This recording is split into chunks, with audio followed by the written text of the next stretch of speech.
पाकिस्तानी मीशत के लिए जो कहते हैं सबसे बड़ा मसला है वो तवानाई की शोबे का बुरहान है। अच्छा, फिर हम ये भी देखते हैं कि इसके साथ साथ जो इस शोबे का गर्दिशी कर्जा है, चाहे वो पावर सेक्टर हो चाहे गैस का, वो तकरीबन क्लोज टू 3 ट्रिलियन रुपीज हो गया है, 3 ट्रिलियन रुपयों के करीब है आसपास। और जितना हम लोग मतलब हुकूमतें उसका इलाज करती है उतनी ही ज्यादा जो है उनको कहते हैं ये मसला जो है मजीद गंभीर हो जाता है। तो आखिर तवानाई के शोबे का मसला है क्या? हम कुछ समझने की कोशिश करते हैं कि इस मसले को हर हुकूमत जो है हल करने में नाकाम क्यों हुई है। हमारे साथ मौजूद है आसिफ अली कुरैशी साहब, चीफ एग्जीक्यूटिव ऑफिसर हैं ऑप्टिमस कैपिटल मैनेजमेंट के। आसिफ साहब, क्या ये जो एक जुमला लोग अक्सर कहते हैं कि जी तवानाई का शोबा जो है पाकिस्तानी मईशत को ले डूबेगा, क्या इसमें मुबालगा आराई है? जी आमिर साहब, बहुत शुक्रिया कि आपने मुझे दावत दी इस मौजू पर बात करने की। मेरा ख्याल है इस जुमले में बिल्कुल भी मुबालगा राई का आंसर शामिल नहीं है। और पाकिस्तान का जो एनर्जी सेक्टर है, तवानाई का जो शोबा है जिसमें electricity and oil and gas दोनों ही शामिल हैं, उनमें हम्म। इतनी उनमें उनके मसाइल इस कदर पेचीदा और इस कदर बड़े हैं कि वो पूरी पाकिस्तान की इकोनॉमी पे बहुत अरसे से बड़ा बोझ बन के बैठे हुए हैं। हम्म। और इनके अंदर भरपूर ये सलाहियत है कि ये पूरी मुल्क की मैशियत को तबाह कर सकते हैं। अब मैं अगर आपको इसकी थोड़ी सी वजाहत करूं तो पाकिस्तान का जो सबसे बड़ा मसला इस वक्त है वो बैलेंस ऑफ पेमेंट का है। हमारा current account deficit 2022 fiscal year में तकरीबन $17.5 अरब का था। हम्म। 17.5 अरब के अंदर जो हमारी इंपोर्ट्स थी एनर्जी की, वो तकरीबन $26 अरब की थी, जिसमें ऑयल गैस और कोल शामिल था। इसके साथ ही हमारा जो फिस्कल डेफिसिट था वो इस साल बहुत ज्यादा था, जो हमारे बजट का डेफिसिट है। और उसमें भी सबसे बड़ा जो कंट्रीब्यूटिंग फैक्टर था वो हमारी एनर्जी सब्सिडीज थी। खाली बिजली के शोबे में गवर्नमेंट ने तकरीबन 1070 अरब रुपए की सब्सिडी या फिस्कल सपोर्ट प्रोवाइड की हम्म। इस शोबे को। और उसके बावजूद जो सर्कुलर डेट था, जो गर्दिशी कर्जा था पावर सेक्टर का, वो खाली 27 अरब रुपए से इस साल में रिड्यूस हुआ था। तो इस शोबे के मसाइल काफी पेचीदा हैं, इसमें अच्छा, कोई पहले शक नहीं। ये समझाएं, जो लोग हैरत का इजहार करते हैं कि जी जब आप कीमतों में इजाफा कर रहे हैं, मुसलसल कर रहे हैं ना, तो उससे कुछ नुकसानात में कमी आनी चाहिए। लेकिन हम देखते हैं कि जितनी ये दवा करते हैं उतनी ही मर्ज में इजाफा हो जाता है। क्या वजह है कि डिस्पाइट इंक्रीजिंग द टैरिफ कोई फर्क नहीं पड़ रहा गर्दिशी कर्जे पे, ना कर देखिए, कर्जे की? जी। जी जी आमिर साहब, इस पे जो सबसे दो दो इम्पोर्टेंट एस्पेक्ट्स हैं इस प्रॉब्लम के। एक तो ये कि पिछले एक साल के दौरान इंटरनेशनली एनर्जी की प्राइसेस में बहुत ज्यादा इजाफा हुआ है। तो अगर हम्म। आप बाकी कुछ ना भी करते तो उसका बर्डन तो आपको कंज्यूमर्स को पास करना था, चाहे वो ऑयल एंड गैस सेक्टर है। और oil and gas and coal जो हमारे यहाँ पावर जनरेशन में इस्तेमाल होता है, उसकी कॉस्ट की वजह से, उसकी प्राइसेस की बढ़ने की वजह से हमारी जो बिजली की जो कॉस्ट ऑफ जनरेशन है उसमें खासा ज्यादा इजाफा हुआ। तो वो ठीक तो है। आपको इन एनी केस पास करना था। जो हमारा जो बड़ा मसला है, जो स्ट्रक्चरल इशू है, जो पिछले 20 सालों से पाकिस्तान के एनर्जी सेक्टर को बहुत ज्यादा तकलीफ का बायस बना हुआ है, और वो है हमारे टी एन डी लॉसेस। जो ट्रांसमिशन एंड डिस्ट्रीब्यूशन के लॉसेस होते हैं वो खासे ज्यादा हैं। उसके अलावा जो कलेक्शन है बिलिंग की, उसमें भी वो जितना बिल करते हैं वो पूरा कलेक्ट नहीं कर पाते। और उसके अलावा बाकी कुछ टाइमिंग गैप्स होते हैं टैरिफ डिटर्मिनेशन के अंदर, और जिस वक्त आप फिर एक्चुअल बिलिंग स्टार्ट करते हैं। तो जब तक आप स्ट्रक्चरल इश्यूज को एड्रेस नहीं करेंगे, जो कि इस सेक्टर के बड़े high transmission and distribution losses हैं, बिलिंग की कलेक्शन का मसला है, प्लस हमारी जो जनरेशन की कॉस्ट है वो बहुत ज्यादा बढ़ चुकी हुई है। और उसके दो एलिमेंट्स हैं। एक तो ये कि जो हमने नए प्लांट्स लगाए थे उनकी कैपेसिटी पेमेंट जो आपको बहरहाल करनी है, चाहे आप उन प्लांट्स को यूटिलाइज कर रहे हैं या नहीं कर रहे हैं। और दूसरा, हम्म। जिस तरह मैंने अभी आपसे अर्ज की, कि पिछले एक साल के दौरान इंटरनेशनली जो ऑयल गैस और कोल की कीमतें, उनमें बहुत ज्यादा बेपनाह इजाफा हुआ।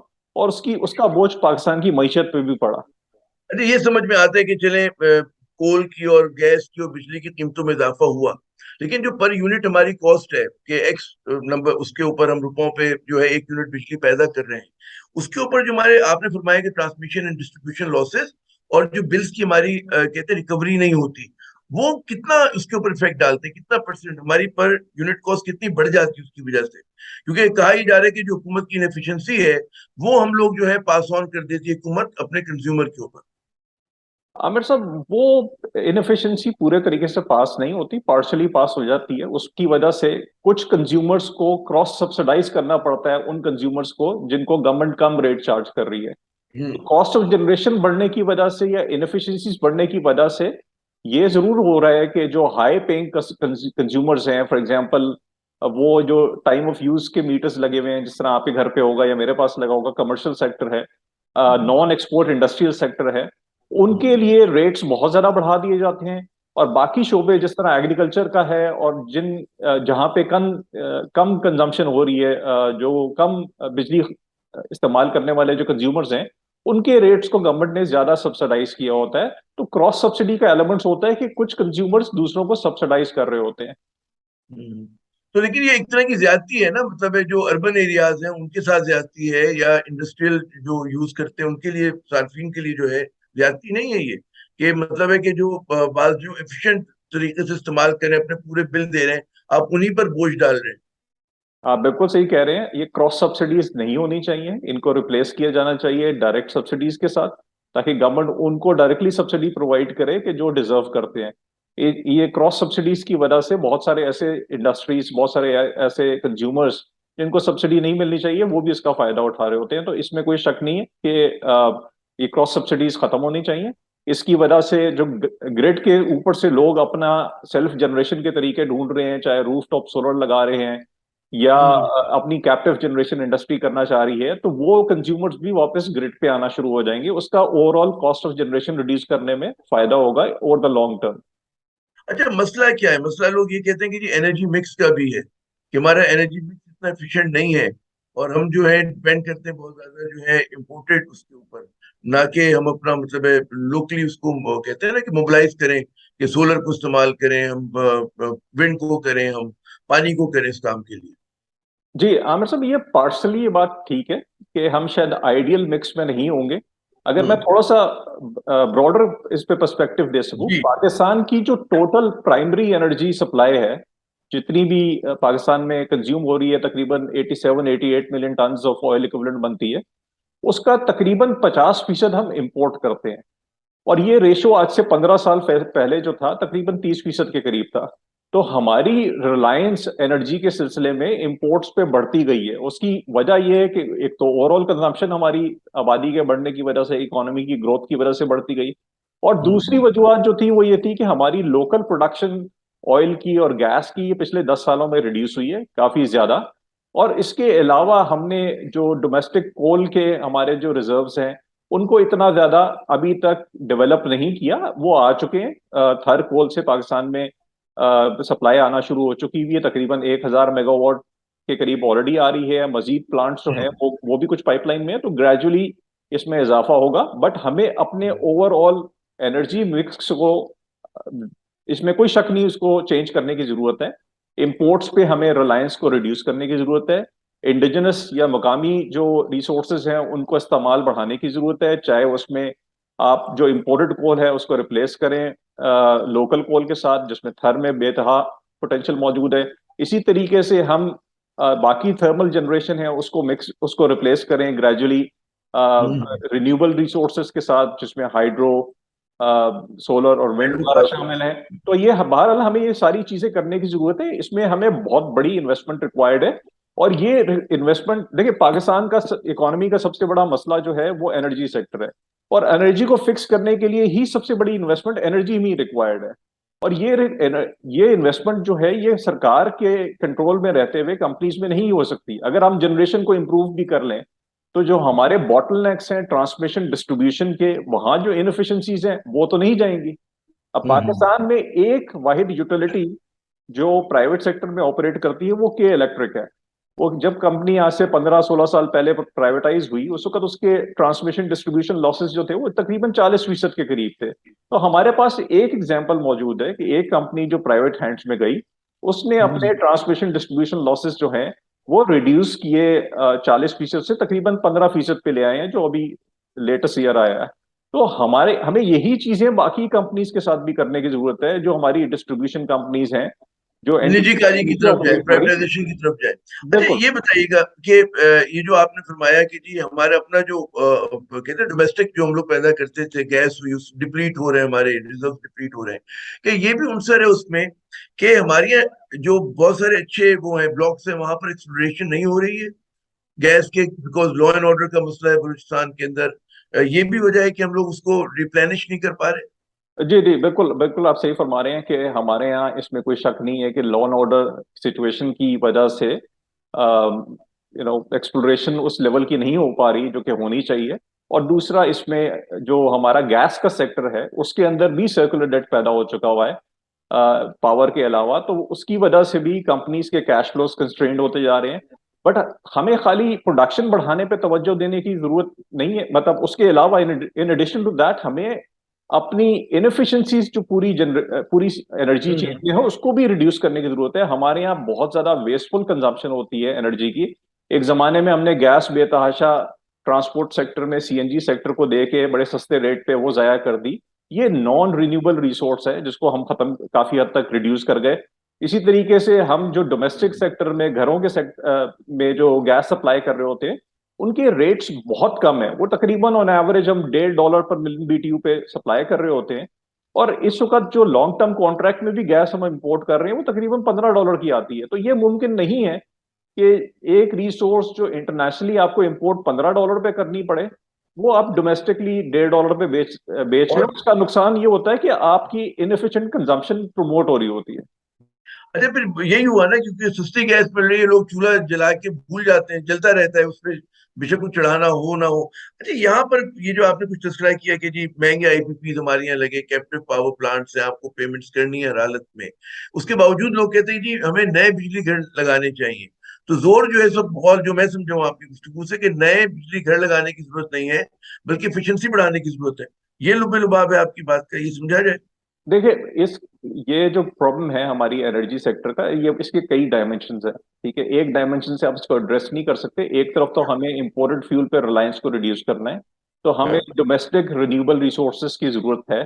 हमें इंपोर्टेड कोल को लोकल कोल से रिप्लेस करने की जरूरत है। तो इन्वेस्टमेंट आपको बहरहाल रिक्वायर्ड है। और दूसरा हम्म। ये कि दुनिया में एक फ्रेज आजकल इस्तेमाल हो रहा है, electricity is the new oil. तो जो तमाम फॉर्म्स ऑफ एनर्जी हैं उन्होंने कन्वर्ज कर जाना है टुवर्ड्स इलेक्ट्रिसिटी। मतलब जिस तरह जो आपकी डिमांड होती है पेट्रोल की, वो डिमांड होती है ट्रांसपोर्ट की। अगर ईवीज आना शुरू हो जाएंगी पाकिस्तान के अंदर भी, जिस तरह पूरी दुनिया में ये ट्रेंड चल रहा है, तो उससे क्या फर्क पड़ेगा? उससे फर्क ये पड़ेगा कि आपकी पेट्रोल की डिमांड कम होगी लेकिन इलेक्ट्रिसिटी की डिमांड जो है उसने उसमें इजाफा होगा। तो इलेक्ट्रिसिटी के सेक्टर में हमें बहरहाल बड़ी इन्वेस्टमेंट रिक्वायर्ड होगी। लेकिन जो हमारा एक मेजर कंसर्न है, जो इशू है, वो ट्रांसमिशन एंड डिस्ट्रीब्यूशन का है।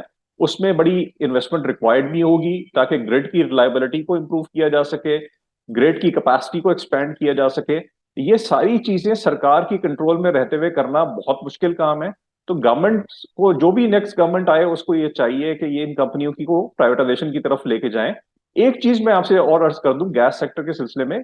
हम पावर की तो ट्रांसमिशन डिस्ट्रीब्यूशन की बात कर रहे होते हैं। तकरीबन 300 MMCFD गैस, वो गैस सेक्टर में भी यूएफजी जिसको कहते हैं, अनअकाउंटेड फॉर गैस, वो भी उसका टीएनडी लॉस ही होता है, ट्रांसमिशन डिस्ट्रीब्यूशन लॉस होता है। और उसमें से ज्यादा लॉस डिस्ट्रीब्यूशन में होता है। जो घरों में पाइप आ रहे होते हैं उनमें से काफी सारे पाइप जो होंगे वो पुराने हो चुके हुए हैं, उनको रिप्लेस नहीं किया जा सकता, उनके ऊपर इलीगल कंस्ट्रक्शन होगी, बहुत सारे और चैलेंजेस है। तो हम 300 MMCFD गैस, जो कि आप समझे कि अगर $15 पे लगाई जाए तो तकरीबन एक 1.6 $1.7 बिलियन की गैस बनती है, जो कि सिर्फ हवा में निकल के जाया हो जाती है। तो हमें जब उसको सबसे भी एड्रेस करने की जरूरत है। चलो मैं कहने वाला था सबसे मुश्किल, बल्कि मैं कहूंगा कि बदल रहा हूँ लफ्ज अपने, कि सबसे आसान सवाल और आखिरी सवाल, कि हुकूमत कोई जो है रिफॉर्म क्यों नहीं कर पाती? ये अरसे से हम सुन रहे हैं, पीटीआई दौर में सुना कि जी रिफॉर्म की जरूरत, इस्लाहात होंगी, लेकिन नहीं हुई। उससे पहले भी हम यही सुनते रहे और आज भी हम यही सुनते हैं। क्या वजह है, क्या चीज माने हैं कि जनाब हमारी यहाँ इस्लाहात नहीं हो पाती? सबको उसकी जरूरत का इदराक है, सब उस पर बात करते, लेकिन होके नहीं देती। देखिए, आईएमएफ भी अपनी रिपोर्ट में कई दफा कह चुका है कि पाकिस्तान में वेस्टेड इंटरेस्ट इतने ज्यादा हैं कि वो किसी भी रिफॉर्म को आसानी से इम्प्लीमेंट नहीं होने देते।